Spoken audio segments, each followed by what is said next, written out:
अरे नहीं,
और वो बोल दिया, मैं कह दूंगा उनको आगे बहुत इंपॉर्टेंट मीटिंग है।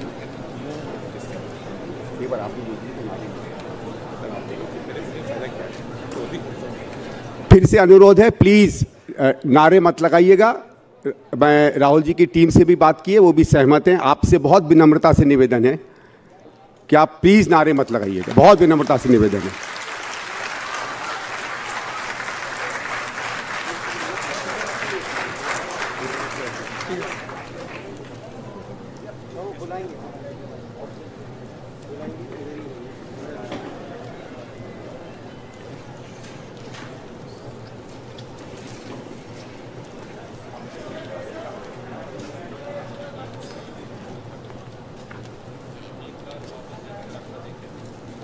मैं यहाँ आप सबकी तरफ से राहुल जी का बहुत बहुत गहराइयों से स्वागत करता हूँ।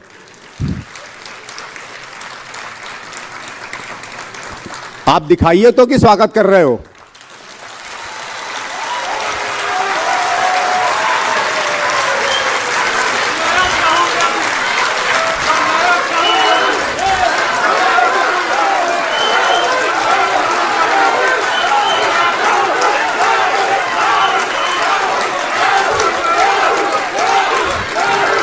Thank you, thank you, thank you. Rahul ji, छोटी सी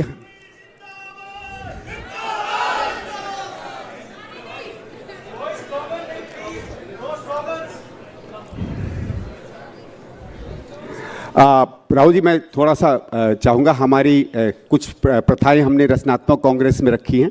एक छोटा सा गिफ्ट हमने आपके लिए बनाया है। एक हाथ में हम लोगों ने मित्रता का एक बैंड दिया है, वो आपको पहचाना चाहेंगे। और ये वो लोग हैं जिनकी मेहनत से आज का पूरा कार्यक्रम हुआ है। कुछ को आप बाहर मिले, कुछ यहाँ घूम रहे हैं और कुछ स्टेज पर आके आपका स्वागत करेंगे। आइए प्लीज, आइए निशान जी।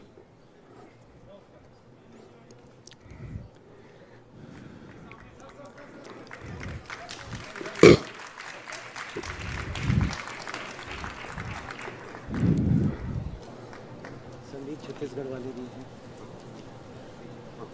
सिर्फ टोपी, सिर्फ मारा।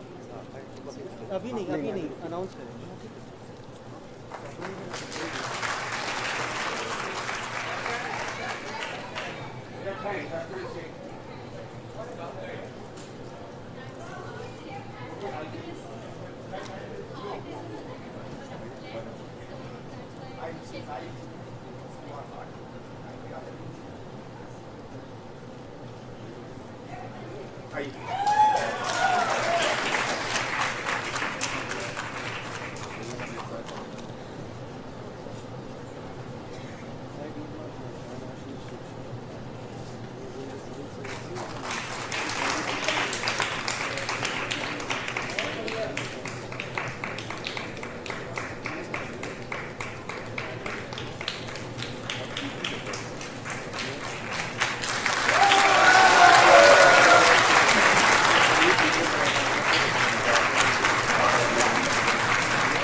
राहुल जी, वैसे ये बात कहने की जगह नहीं है, लेकिन क्योंकि एक आपके सर पर कुछ पहनाया गया है, हमारे यहाँ सर पर पहनाने वाली चीज़ जो है, तो मैं तो इतना कह सकता हूँ जो आपके सर पर रखा है, मुकुट तो हम नहीं कहेंगे क्योंकि हम साम्राज्यों में नहीं हैं, पर अभी तो ये अंगड़ाई है, अभी पूरी लड़ाई है। मैं राहुल जी 2 मिनट आपसे सिर्फ समीक्षा देना चाहता हूँ। रचनात्मक कांग्रेस बनने के बाद हम लोगों ने शुरू में उत्तर भारत के कुछ राज्यों में प्रयास किया, और जो आपके सामने लोग दिख रहे हैं, ये स्वतः मानिए तो इसमें 95-98% वो लोग हैं जिनकी पहचान न कांग्रेस की सदस्यता है, इनकी मुख्य पहचान है कि संविधान के मूल्य, आज़ादी के आंदोलन के मूल्य, और जिस मूल्यों के लिए कांग्रेस इस भारत के निर्माण के लिए अपने आप को एक राजनीतिक पार्टी सार्थक समझती है, ये उसके ज़मीन के योद्धा हैं। ये हर व्यक्ति उन राज्यों से आया है, कोई किसी क्षेत्र में काम करता है, कोई कहीं संघर्ष करता है, किसी ने जीवन लड़ाई में दे दिया है, किसी ने निर्माण में दे दिया है, किसी ने पानी के संरक्षण में, किसी के पर्यावरण के लिए, किसी ने अत्याचार के खिलाफ। ये वो बल है जो जब जब सरकारें डगमगाती हैं, जब जब नीतियां बिखर के गलत रास्तों पे पड़ती हैं, तो भले राजनीति उसको दिशा ना दे पाए, ये वो लोग हैं जो समाज की और अपने यथार्थ से, अपने परमार्थ से फिर से समाज को और देश को एक सही दिशा देते हैं। मैं आपको केवल एक उदाहरण देकर फिर आपसे औपचारिक रूप से कहूँगा कि हमारी वेबसाइट का आप इनॉग्रेशन करें। हमने अपनी तरफ से करीबन 400-450 लोगों को बुलाया था, और हमको लगा था शुरुआत है। सामान्यतः वो लोग जो अपने आप को स्वायत्त मानते हैं, राजनीतिक पार्टियों से खुद को नहीं जोड़ते हैं, शायद उस बल से, उस मन से हमारे बीच में नहीं आएंगे, लेकिन हमारी पूरी की पूरी उम्मीदों को कल सही में सत्यता पता चली, हमारी विचारधारा के आकर्षण की, और अगर कोई बुरा ना माने तो कहूँ कि राहुल जी के आकर्षण की। और वो ये थी कि 400 लोगों को बुलाया और हम पे भार 850 लोगों का कल ही पड़ गया, आज शायद उससे ज़्यादा है।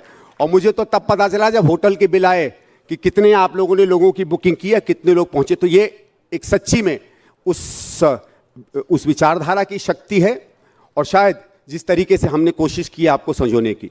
मैं आपके बयान के पहले, आपके वक्तव्य के पहले एक छोटी सी औपचारिकता आपसे चाहूँगा। हमने कोशिश की है रचनात्मक कांग्रेस की एक वेबसाइट बनाने की, और मैं चाहूँगा अगर आप अनुमति दें कि उसका आप इनॉग्रेशन करें। कैसे करेंगे? आइए प्लीज़ करवा दीजिए।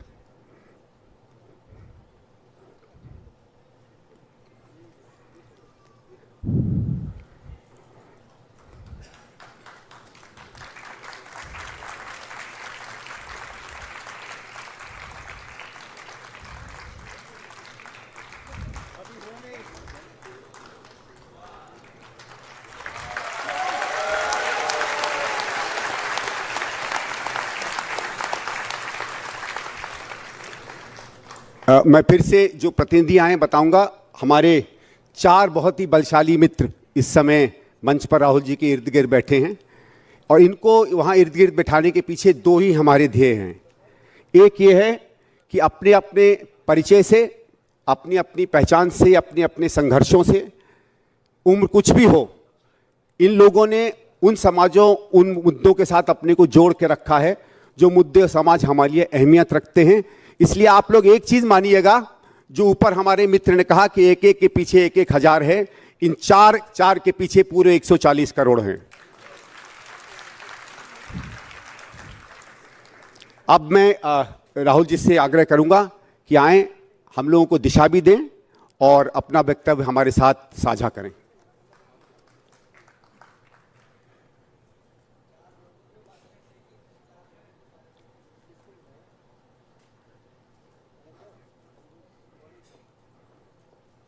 और मैं वीडियो वालों से और जर्नलिस्ट वालों से भी, राहुल जी अगर आप परमिशन दें तो 1-1 मिनट आप स्वयं ही आए, फिर खुद आए। आइए आइए आइए आइए, बिल्कुल इंडिपेंडेंट होकर 1-1 मिनट अपने बारे में बताएं प्लीज।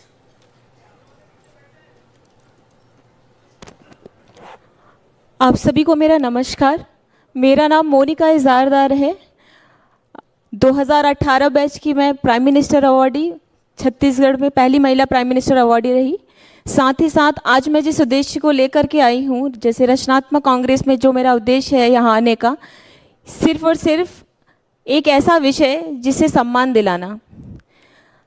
आप सभी ने बात की, यहाँ पे कई सारे लोग कई सारे कम्युनिटी से हैं यहाँ पे, और कई सारे अनेक जाति धर्म के लोग भी आए हुए हैं यहाँ पे। लेकिन सर, आपका ध्यान आकर्षित करते हुए मैं कहना चाहूँगी कि हम सबका एक ही धर्म है, वो है मासिक धर्म, और हम सब उसी की उत्पत्ति हैं।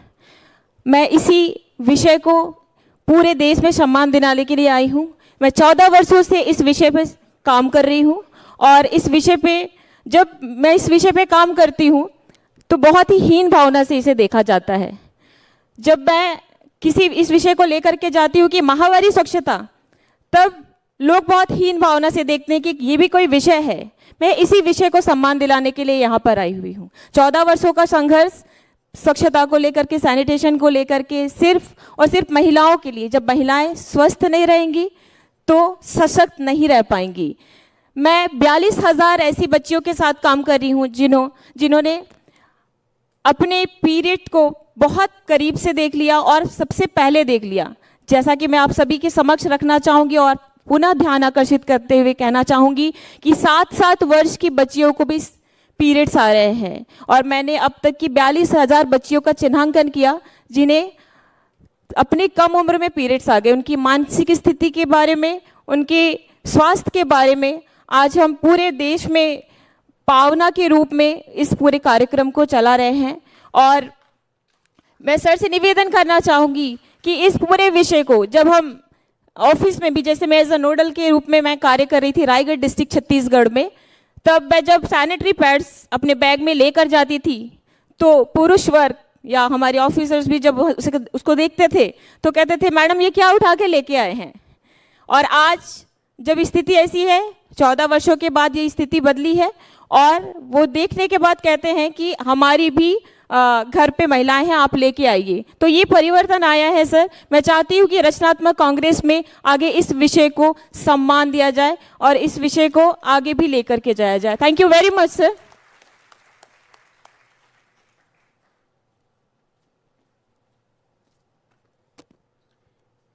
मेरा नाम अर्शी है एंड मेरा जुड़ाव पॉलिटिक्स से एजुकेशन के थ्रू हुआ था। नॉट कि मैं एजुकेटेड हूँ उस वजह से नहीं, बट मोर लाइक कि जब एजुकेशन के ऊपर हमला हो रहा है, जब एजुकेशन के ऊपर अटैक्स हो रहा है, तो उस समय पर गोइंग थ्रू न्यूज़ आर्टिकल्स की हो क्या रहा है, क्या नहीं हो रहा है, वो मेरा पूरा पॉलिटिसाइजेशन का हिस्ट्री रहा है।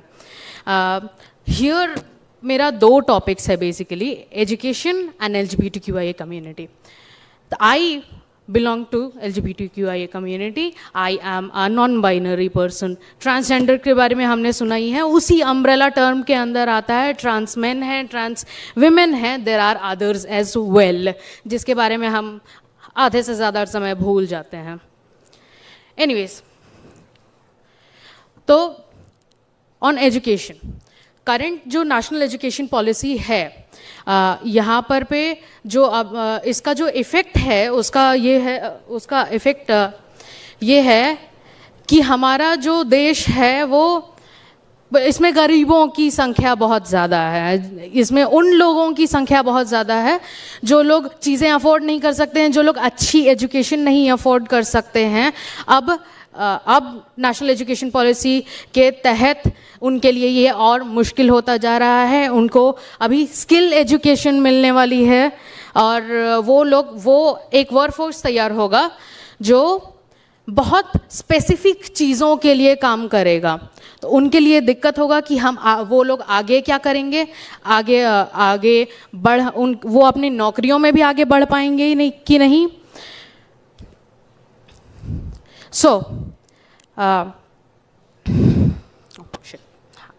वो अपनी नौकरियों में भी आगे बढ़ भी पाएंगे कि नहीं, ये एक सवाल है। बट हमारा इकोनॉमिक्स, हमारा मार्केट जिस गति से आगे बढ़ रहा है, ये लोग सबसे पहले पीछे छूटेंगे।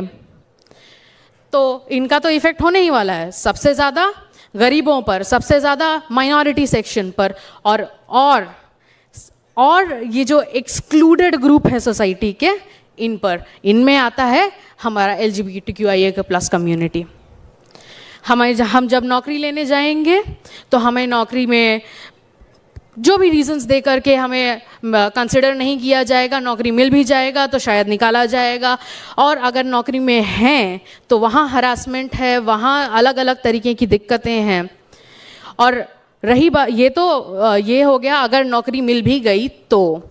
और अगर हम जब एजुकेशन के सेक्टर में हैं तो अगर आप डेटा उठाएंगे तो इस बारी का CUET का जो उन्होंने डेटा दिया है कि कितने लोगों ने क्या एग्ज़ाम दिया है क्या नहीं दिया है, उसमें से एक आप पॉइंट देखेंगे ट्रांसजेंडर, सिंगल डिजिट में मिलेगा वो आपको। एंड मुझे तो यही लगता है कि वो अभी नए ट्रांसजेंडर बिल का ही इफ़ेक्ट है, क्योंकि अगर आपको अपने आप, अगर जो चाहते हैं कि वो पहचाने जाएं अपने जेंडर के तौर पर, जो उन्हें लगता, जो वो हैं, बस उतनी सी पहचान, उसको पाने के लिए जिस तरीके का ह्यूमिलिएशन, जिस तरीके का फ्रैंकली स्पीकिंग, जिस तरीके का एक ग्रुप ऑफ लोगों के सामने खड़ा होकर नग्न होकर के आपको बताना होगा कि आप क्या हैं क्या नहीं है, ये महिलाओं से नहीं पूछा जाता है, ये मर्दों से नहीं पूछा जाता है। अगर आप कह दे कि आप महिला हैं आपसे कोई नहीं पूछेगा, अगर आप कह दे मर्द हैं तो आपसे कोई नहीं पूछेगा। तो ये हमारी हर दिन की रियलिटी है, ये हम वो हर दिन फेस करते हैं, हर समय फेस करते हैं। कुछ कहीं खरीदने जाओ, कुछ कहीं बाहर भी निकलो तो लोग आपको गलत नज़र से देखते हैं कि ये कौन है ये लोग। और अगर ट्रांसजेंडर कहने पर आप में से किसी के ऊपर भी, किसी के भी दिमाग में अरे ये क्या है, ये सवाल अगर आए तो समझ लीजिए कि आप भी उस ग्रुप का हिस्सा हैं। ना इस चीज़ पे जजमेंट नहीं है, लोग कई बार ये सवाल को एक्सेप्ट करते हुए खुद को इम्प्रूव भी करते हैं कि हम अपने साथ के इंसानों को अपने साथ के इंसान की तरह ही मानेंगे। पर there is a larger community जिनको कोई दिक्कत नहीं है ये कहने में कि अरे इनको मार देना चाहिए, अरे इनको होना ही नहीं चाहिए, अरे ये अननेचुरल है। और ख़ासकर उन लोगों के लिए जो साइंस का बेसिस लेकर के बोलते हैं कि अरे ये अननेचुरल है, फॉर देम अगर आप रीसेंट स्टडीज़ को देखें तो आप उनमें यही है कि आप नहीं पहचान पाओगे यार कि आप मर्द हो औरत हो, यही नहीं पहचान कर पाओगे। आप बाकियों का क्या कह सकते हो? आप ब्लड टेस्टिंग करवा लो, कुछ नहीं पता चलेगा। आप DNA टेस्टिंग करवा लो, very difficult. But there are neurological studies, but there are other studies जो ये प्रूव करता है दैट देर इज़ मोर।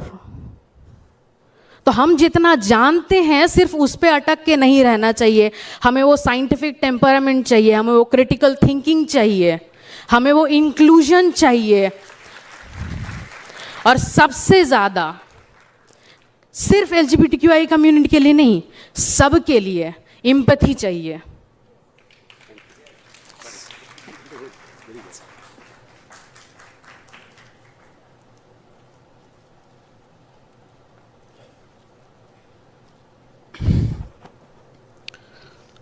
मैं गजानन ब्राह्मणे मध्य प्रदेश से आया हूँ, और जिस इलाके में हम लोग काम करते हैं वो पूरा इलाका जो है आदिवासी इलाका है। और आदिवासी इलाके में सारी समस्या है, स्वास्थ्य की समस्या, शिक्षा की समस्या, रोजगार की समस्या, जंगल में रहने वाले आदिवासियों का विस्थापन की समस्या, ज़मीन पर रहने वाले आदिवासियों का ज़मीन से समस्या, और कई सारी अन्य समस्या भी वहाँ पर है। तो उसी को लेकर जो है हम लोग पिछले 38 साल से काम कर रहे हैं, और आज भी जो पहले समस्या थी वो आज भी समस्या है। जिस प्रकार से कानून बने हैं लेकिन कानून का ज़मीन पर कोई भी स्तर पर जो है उसका असर नहीं दिखता। जैसे 2009 में वन अधिकार मान्यता कानून बना, कानून में कहा कि जब तक कानून का पूर्ण रूप से क्रियान्वयन नहीं हो जाता तब तक जंगल जमीन से किसी भी आदिवासी को बेदखल नहीं करना। किंतु आप आए दिन पेपर में पढ़ते पानी में पेपर में आता है कि आज जो है इस गांव के इतने आदिवासियों को उजाड़ दिया, बेघर कर दिया। पढ़ते पानी में छोटे छोटे बच्चों को लेकर जो है वो बेघर परिवार इधर उधर भटक रहे हैं। उसी के साथ में कानून के हिसाब से जंगल की जमीन या राजस्व की जमीन जब तक उस गांव की ग्राम सभा सहमति नहीं देगी तब तक जो है कोई भी योजना या परियोजना उस गांव की जमीन को ले नहीं सकता। किंतु धड़ल्ले से कानून का उल्लंघन करते हुए कई सारी कंपनियां या सरकारी तंत्र भी जो है उस जमीन को जो है लेने का काम कर रहे हैं और वहां पर रह रहे आदिवासियों को जो है उजाड़ने का काम जो है कर रहे हैं।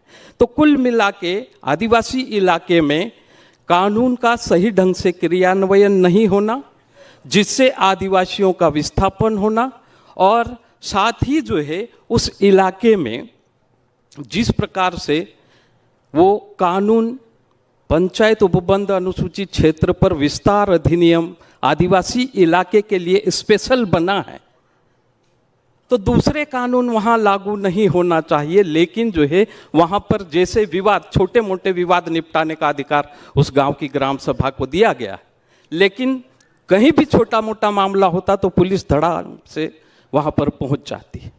तो इस प्रकार से जो है हमारे इलाके में काम चल रहा है। उसी प्रकार से दूसरा जो है वहाँ के आदिवासियों का सांस्कृतिक रूप से दूसरे लोगों का अतिक्रमण हो रहा है।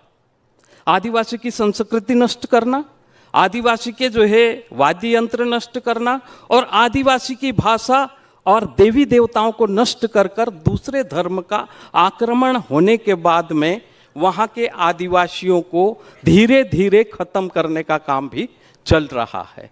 तो इसी विषय को लेकर जो है हम भी लगातार वहाँ पर काम कर रहे हैं और यहाँ पता चला कि रचनात्मक कांग्रेस के जरिए से पूरे देश भर में कैसे हम लोग अलग अलग इलाके में काम करते हैं, आज जो है और कल जो है इकट्ठे होने वाले हैं। ऐसी जानकारी मिली तो हम लोग यहाँ पर आए और अन्य लोगों की जो समस्या है वो समझेंगे और कैसे वो लोग लड़ रहे हैं, तो वो लड़ने का तरीका भी हम सीखेंगे। इसी बात को लेकर हम लोग यहाँ आए थे। ये मेरी बात यहीं ख़त्म करके आप सबको धन्यवाद।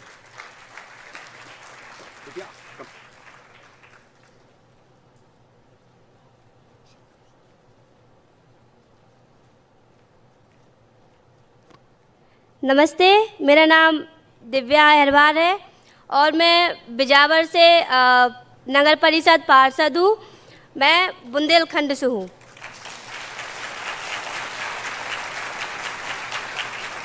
कैन बेतवा लिंक परियोजना के तहत जो डैम बनाया जा रहा है, ढोंढन डैम, वो हमारे क्षेत्र में बनाया जा रहा है, किशनगढ़ क्षेत्र में। और उस डैम में, उस परियोजना में ना कानून का पालन किया गया प्रशासन द्वारा।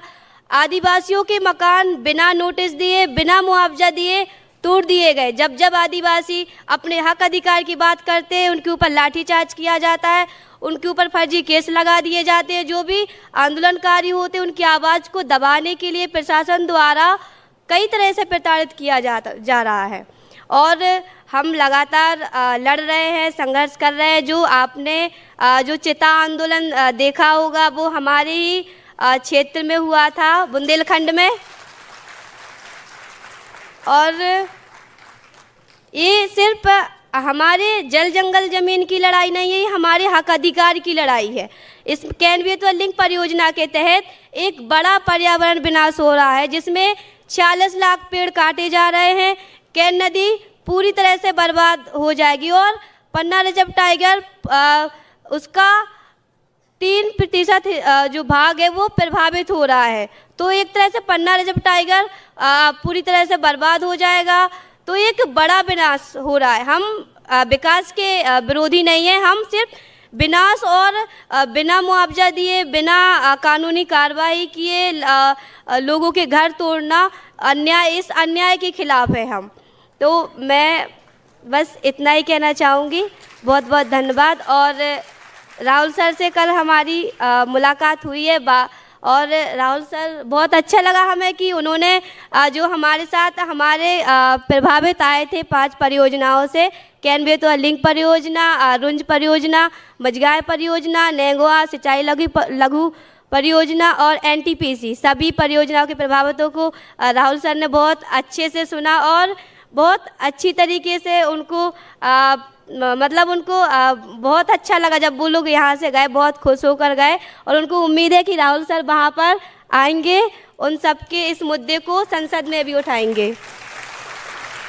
धन्यवाद। Thank you. राहुल जी, मैं अब आपसे आग्रह करूंगा कि आए हम सबको संबोधित करें। आप हैंड माइक चाहेंगे?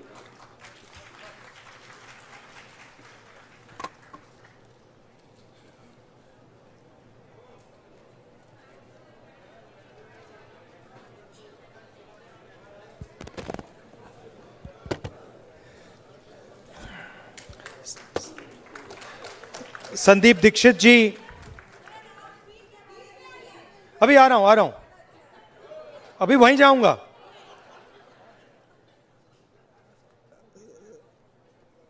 संदीप दीक्षित जी, गजानंद जी, दिव्या जी, अर्शी जी, मोनिका जी, फ्रेंड्स फ्रॉम रचनात्मक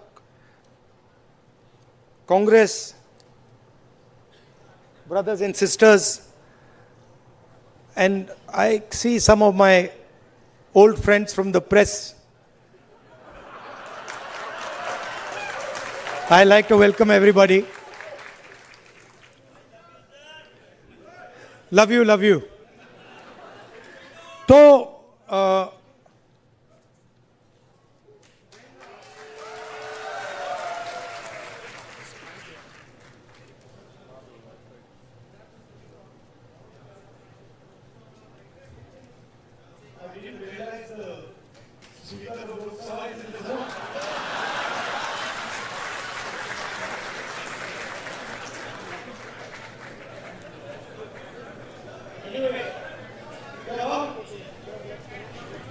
ये जो लड़ाई होती है ये अलग अलग लेवल पे होती है। अभी आपने 4 एक्सप्रेशन सुने, अलग अलग पर्सपेक्टिव सुने।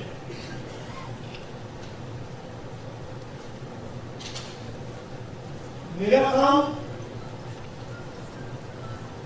जो सेंट्रल फाइट है, जो जड़ है, वहां पे फाइट करना मेरा काम।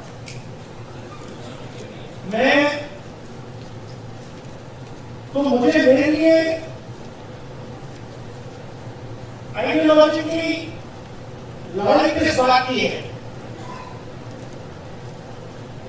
और आइडियोलॉजिकल स्ट्रक्चर क्या है वो समझना बहुत जरूरी है।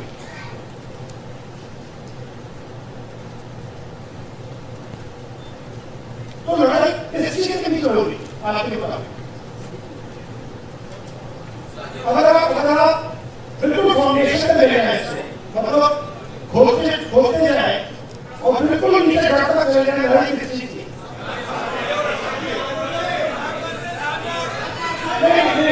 लेकिन जवानी बोर्ड से यहाँ है उससे नीचे जाइए।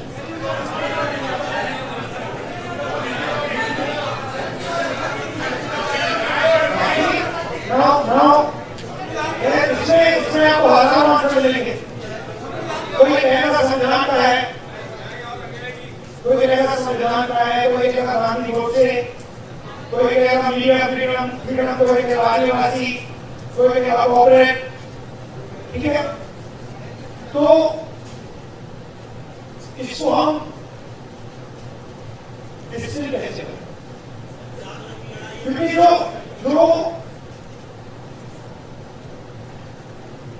अगर इसको डिस्टिल नहीं करेंगे तो जैसे भी आवाज आनी कैसे आवाज है, कोई चिल्लाएगा उसको कैंसिल दूसरी आवाज कर देगी। तो आवाज नहीं देगी, बट आवाज की लॉजिक नहीं दिखेगी। तो Please, this one. भैया, it's not coming properly. We can use this one. चल नहीं रहा, नहीं है, लाइव में नहीं है, लाइव में वो कह रहे हैं कि लाइव में वो नहीं आ रहा, तो नहीं वो बाहर तो यू वीडियो इट, ठीक है, नहीं I am more comfortable there.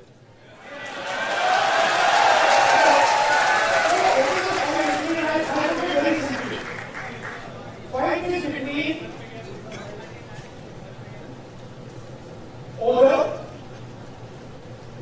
and expression.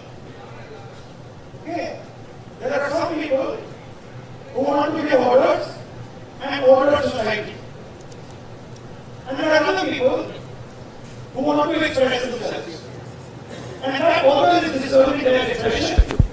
Hello. And every single person was affected by it. Every single person's perspective can fit into that. If you look at what was happening at Jantar Mantar, students want to express themselves. They are in pain and they want to express themselves, and the government says no. We are going to create order in Jantar Mantar, you cannot express yourselves. Today, a lady came to me whose daughter has been raped and killed in Uttarakhand 4 years ago. She's crying, she's trying to express herself, and the system says, sorry, we're not going to allow you to express yourself because it will create disorder if you express yourself. So, their job and their political philosophy is to impose an order on India, and an order that benefits them and certain other people. And our job is to make India express itself and break that order. It's not complicated. I'll show you. Sandeep, can you give me an order?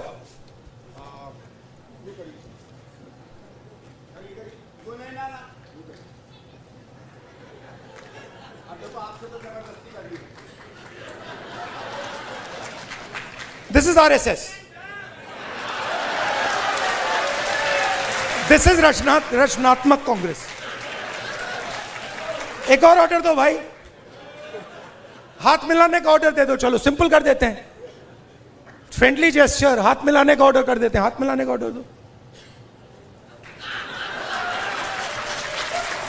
Our job is very simple, and we can drive them crazy. इनको हम मतलब पागल कर देंगे। मैं आपको बता रहा हूं, नरेंद्र मोदी रात को नहीं सोता है।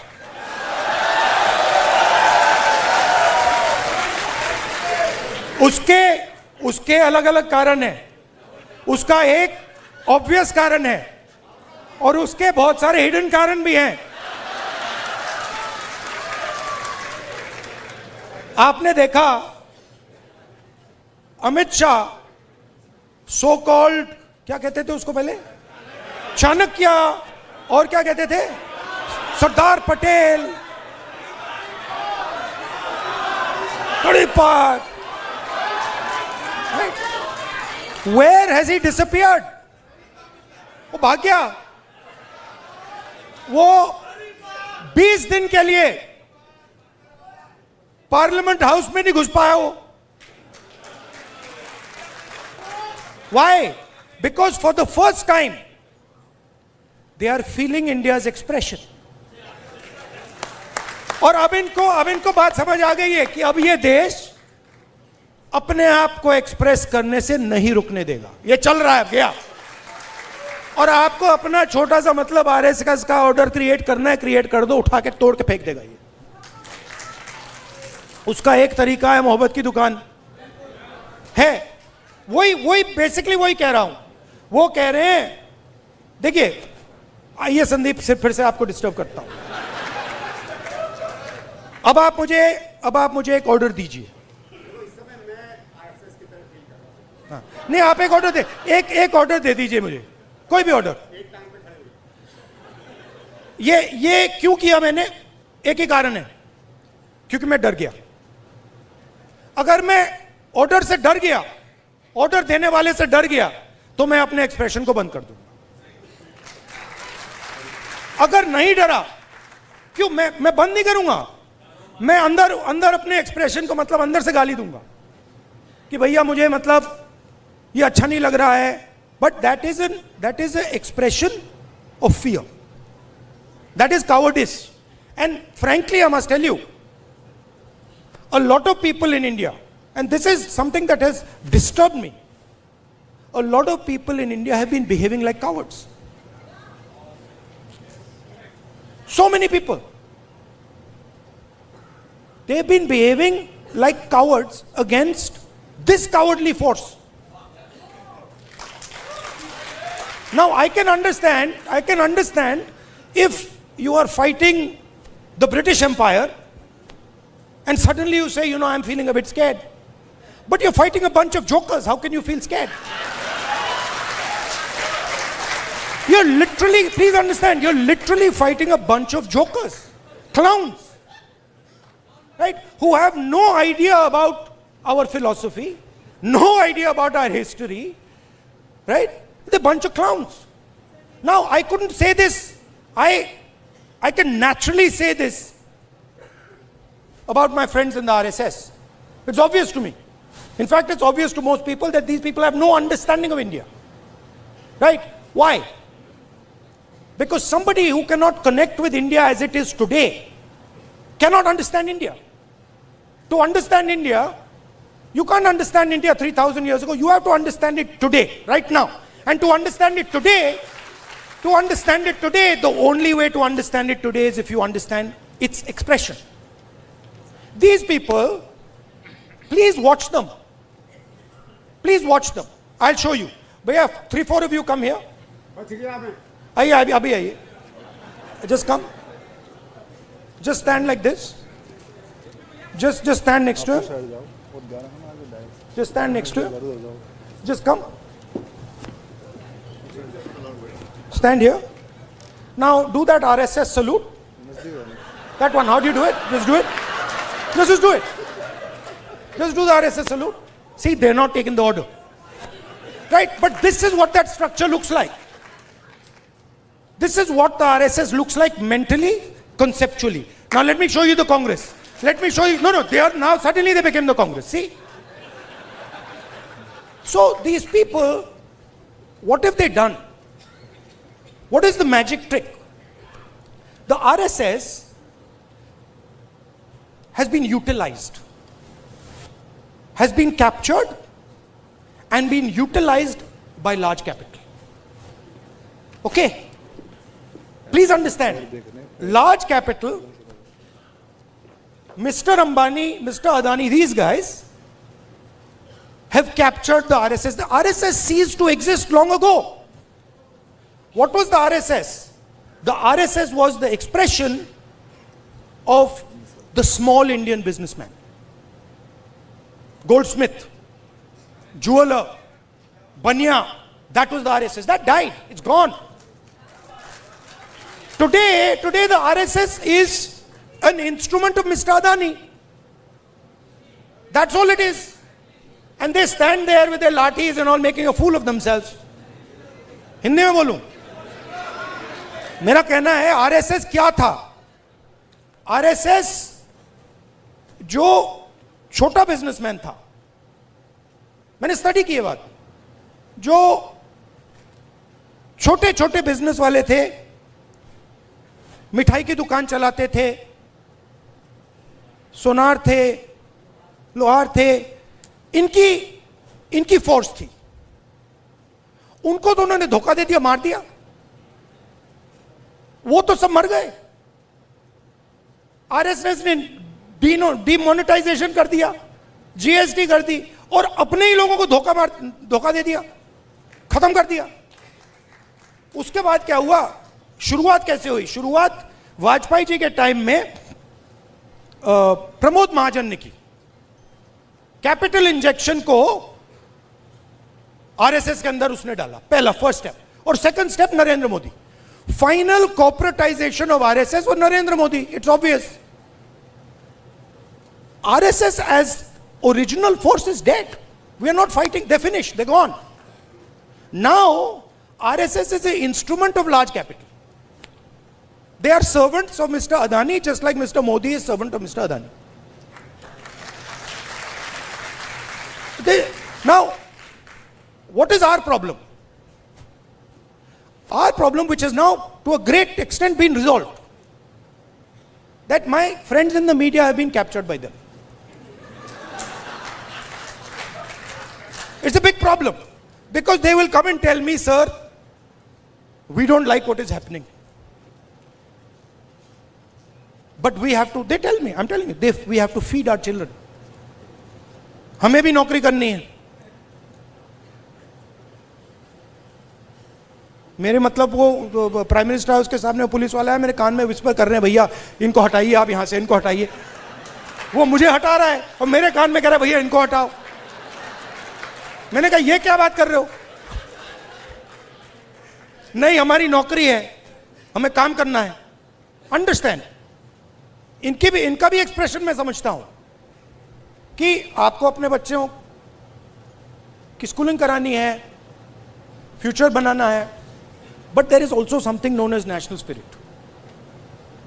What is national spirit? National spirit is we are not going to allow a bunch of clowns to create order over us. Have you ever seen the Prime Minister have a conversation like this? Have you ever wondered? आपने कभी सोचा है कि प्रधानमंत्री press conference क्यों नहीं करते हैं? ये मेरे लिए नहीं सुनिए, ये मेरे लिए पहले बड़ी सरप्राइजिंग चीज थी. मैं सोचता था कि इसके पीछे कोई मार्केटिंग की स्ट्रेटेजी है, कुछ है. फिर मैं भैया उनके साथ कमरे में बैठ गया 5 मिनट और बात समझ आ गई, भाई ये तो जा ही नहीं सकता मीडिया के सामने. ये तो वहीं का वहीं 5 मिनट में खत्म हो जाएगा. रियलिटी है, मैं आपको रियलिटी बता रहा हूं. तो रचनात्मक कांग्रेस का मतलब क्या है? आपको एक्सप्रेस करना है. आपने एलजीबीटी की बात की, आपने आदिवासियों की बात की. एक्सप्रेशन को दबाना नहीं है, कोई भी हो. और मैं आपको बात को और भी आगे ले जाता हूं. जिस दिन आरएसएस के एक्सप्रेशन को देश से खत्म करने की बात शुरू हुई, उस दिन मैं उनकी रक्षा करूंगा, क्योंकि उनका भी एक्सप्रेशन है. हमारा ये नहीं है, हम कह रहे हैं कि भैया सब लोगों का एक्सप्रेशन होना चाहिए. जो आपके दिल में, आप खुल के बोलो, डरने की कोई जरूरत नहीं है. आप किसी और को नहीं दबा सकते. आप ये नहीं कह सकते कि भैया देखो आप सिख हो तो आप गुरु नानक की बात नहीं कर सकते, आप मुसलमान हो तो आप अल्लाह की बात नहीं कर सकते, आप जैन हो तो आप महावीर जी की बात नहीं कर सकते, आप हिंदू हो तो आप शिव की बात नहीं कर सकते. नहीं, जिसको जो बात करनी है, जिसके भी दिल में है, उसको बोलना चाहिए. उसके बाद देखेंगे. बात अच्छी नहीं लगी तो फिर कहेंगे उससे कि भैया देखो ये आपने जो बोला है ना, ये इसने मूड खराब कर दिया, इसको आप दूसरे तरीके से, पहले बोलेंगे इसको आप दूसरे तरीके से बोलिए, प्यार से बोलिए. तो जब देश में एक्सप्रेशन बाहर निकलेगा तो देश की ऊर्जा, देश की जो स्ट्रेंथ है, वो पूरी दुनिया को दिखाई देगी. ये क्या कर रहे हैं? ये देश पर एक्सप्रेशन को मार रहे हैं. और आप बिलीव नहीं कर सकते इनके साथ हुआ क्या. मतलब आप इमेजिन नहीं कर सकते हुआ क्या इनके साथ. ये गए, आई एक्सप्लेन. ये गए, संदीप आना जरा. ये इनका पता नहीं कहां से इनके दिमाग में घुस गया. अब अजीब चीजें घुस जाती हैं, बट इनके माइंड में घुस गया कि फॉरेन पॉलिसी इज दिस।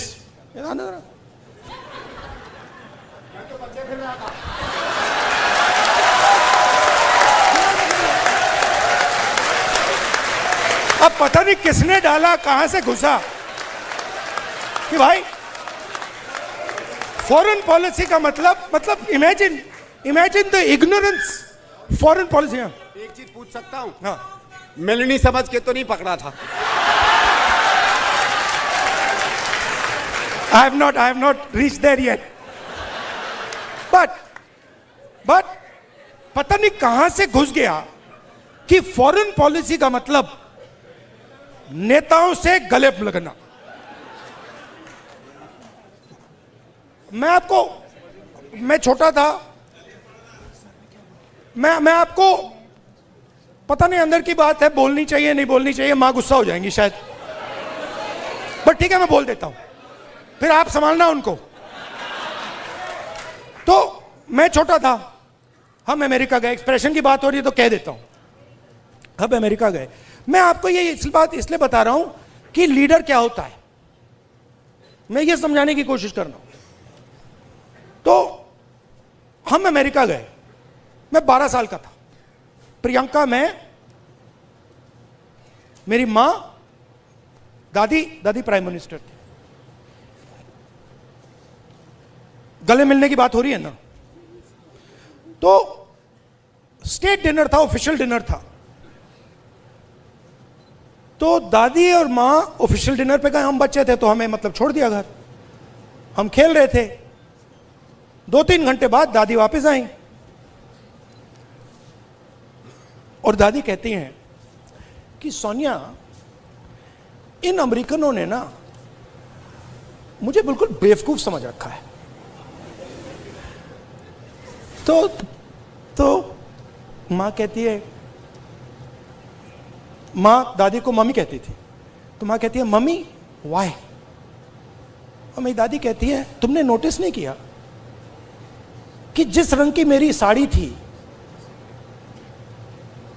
उसी रंग का ड्रेस नैन्सी रेगन पहनी थी। मतलब आप अपने दोस्त के घर नहीं जा रहे हो, इस काम में हिंदुस्तान का प्राइम मिनिस्टर दोस्ती नहीं करता है, उसको दोस्ती से कोई इंटरेस्ट नहीं है, उसको अपने देश की रक्षा करने का काम करता है। अब इनके दिमाग में पता नहीं कहां से घुस गया कि ये मेरे दोस्त हैं।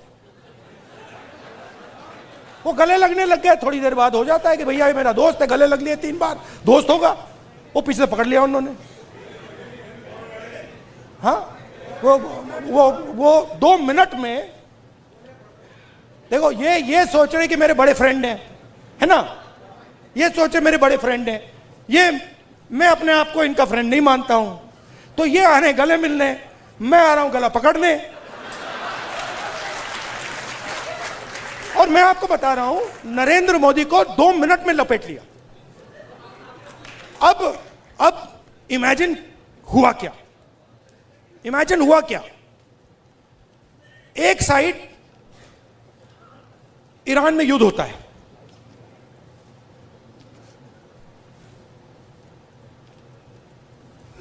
हिंदुस्तान के लिए,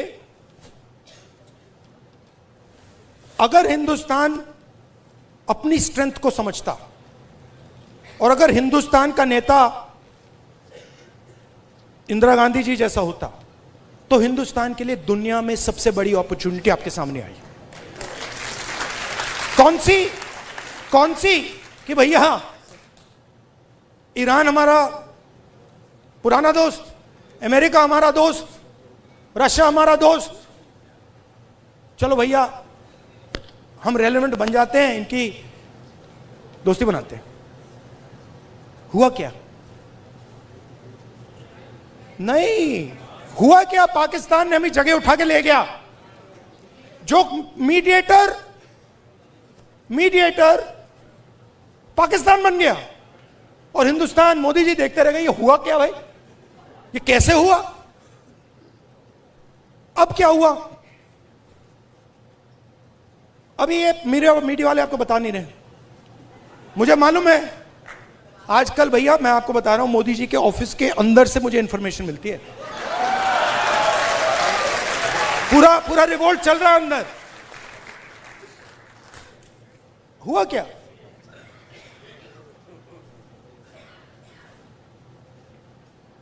हमारी पेट्रोलिंग एरिया में चाइना ने अरुणाचल में हमें पेट्रोलिंग करने से मना कर दिया कि भैया हाँ ठीक है, वो सब बात ठीक है, ये आपकी जमीन है, मगर आप यहां पेट्रोलिंग नहीं कर सकते। राजनाथ सिंह जी, अमित शाह जी और नरेंद्र मोदी जी की हवा निकल गई है। वो क्या कर रहे हैं? ऑपरेशन अभी चल रहा है। सारे मीडिया के एडिटर्स को कॉल कर रहे हैं कि भैया ये बात आप अपने अखबारों में मत डालो, छुपाओ।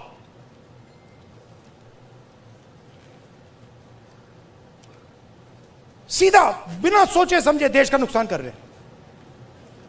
मैंने देखा, नहीं मैंने अपनी आंखों से देखा, गलवान के बाद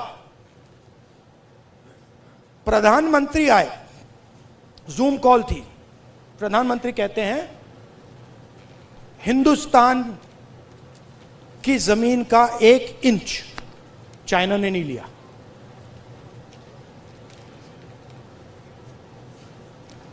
उसके बाद आर्मी कहती है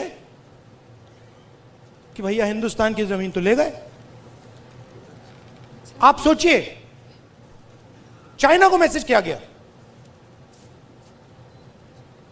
चाइना के नेगोशिएटर्स ने हमारे नेगोशिएटर से कहा कि आप क्या बकवास कर रहे हो, आपके प्रधानमंत्री ने बोला हमारी आपकी जमीन नहीं गई। फैक्ट बोल रहा हूं आपको।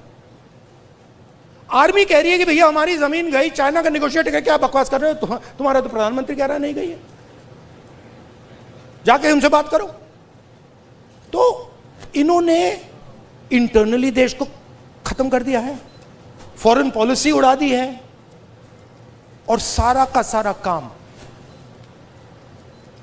अपना जो पॉलिटिकल स्ट्रक्चर है उसको फाइनेंस करने के लिए, अदानी जी का पैसा लेने के लिए ये उन्होंने किया है। अब ठीक है, पहले क्या था, मूड खराब था, आप लोगों में भी मूड खराब था। मेरे पास लोग आते थे, भैया ये कब होगा, कब खत्म होगा, कब खत्म होगा, इसमें तो 10 साल लग जाएंगे। अब तो नहीं बिलीव करते ना, है ना? अब तो हो गया ना। हाँ। क्योंकि अब कांग्रेस पार्टी, ऑपोजिशन, सबका एक्सप्रेशन चालू है, अब नहीं रुकने वाला। वो क्या, हाँ, thank you, tata, good bye. और मैं आपको बता रहा हूं, आप लिख लो, जिस दिन तक नरेंद्र मोदी अपना इस्तीफा नहीं देंगे, अमित शाह नहीं हटेगा, उस दिन तक नरेंद्र मोदी और अमित शाह नहीं सो पाएंगे। उनको हम जगा के रखेंगे, पूरी रात जगा के रखेंगे, जब तक वो कोलैप्स करके कहें कि भैया ये हमारी बस की नहीं है, माफ करो, छोड़ दो हमें। और बिना नफरत के, बिना हिंसा के, बिना नफरत के हम हमारी देश की संस्कृति, हमारे देश के कल्चर की लड़ाई लड़ रहे हैं। हमारा देश नफरत का नहीं है, मोहब्बत का है, प्यार का है, भाईचारे का है, अहिंसा का है। ये हम प्रूव करके दिखा देंगे सबको। अब आप सबको, जब आपको ऑर्डर मिले ऊपर से, अच्छा लास्ट बात बताता हूं, ये मैं बात समझा कब, ये ऑर्डर वाली। मैं एक दिन लोकसभा में ना, एक तो प्राइम मिनिस्टर का साइड होता है और एक ऑपोजिशन का होता है, तो एक दिन पता नहीं क्यों मैं उस साइड से जा रहा था ऊपर की ओर, तो वो बैठे हुए थे वहां पे। तो जब मैं वहां से निकला, वो मेरी ओर देख रहे थे सारे के सारे बीजेपी वाले। मैं थोड़ा उनके जानबूझ के थोड़ा ऐसे पास जा रहा था, और वो घूर घूर के देख रहे थे, मैं भी घूर घूर के वापस देख रहा था।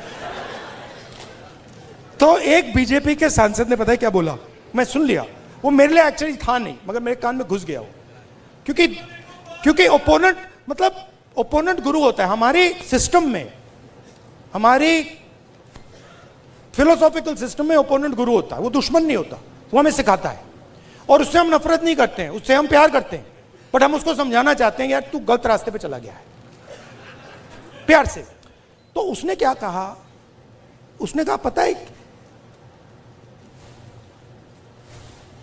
ये जो है ना, मेरे बारे में बोला, ये जो है ना, अपने कॉलीग से बोला, ये जो है ना प्रॉब्लम पता है क्या है? वो बोलता है क्या है?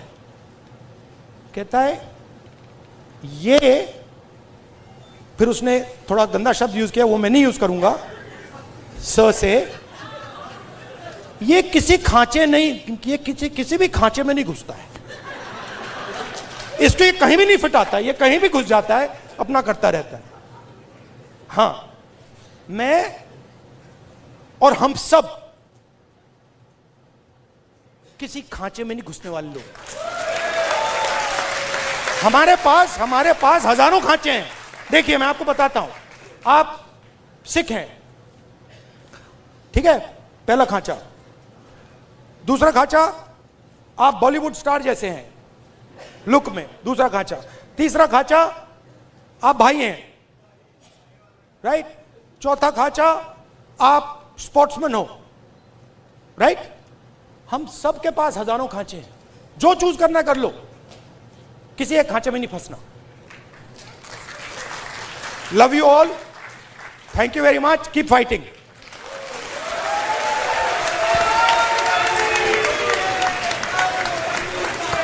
एक मिनट प्लीज, बैठे रहिए, एक सेकेंड प्लीज, बैठे रहिए, प्लीज। मैं दिल की गहराइयों से राहुल जी का धन्यवाद करता हूं, और आज का इस सत्र समाप्त होने के पहले आप लोगों से दरख्वास्त करूंगा कि राष्ट्रगान के लिए प्लीज खड़े हों। राहुल जी, आशीष, नेशनल एंथम प्लीज।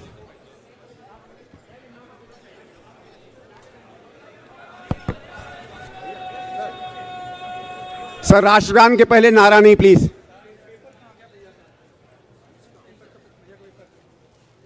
जनगण मन अधिनायक जय हे भारत भाग्य विधाता, पंजाब सिंध गुजरात मराठा द्राविड उत्कल बंगा, विंध्य हिमाचल यमुना गंगा उच्चल जलधि तरंगा, तव शुभ नामे जागे, तव शुभ आशीष मांगे, गाहे तव जय गाथा, जनगण मंगलदायक जय हे भारत भाग्य विधाता, जय हे जय हे जय हे, जय जय जय जय हे।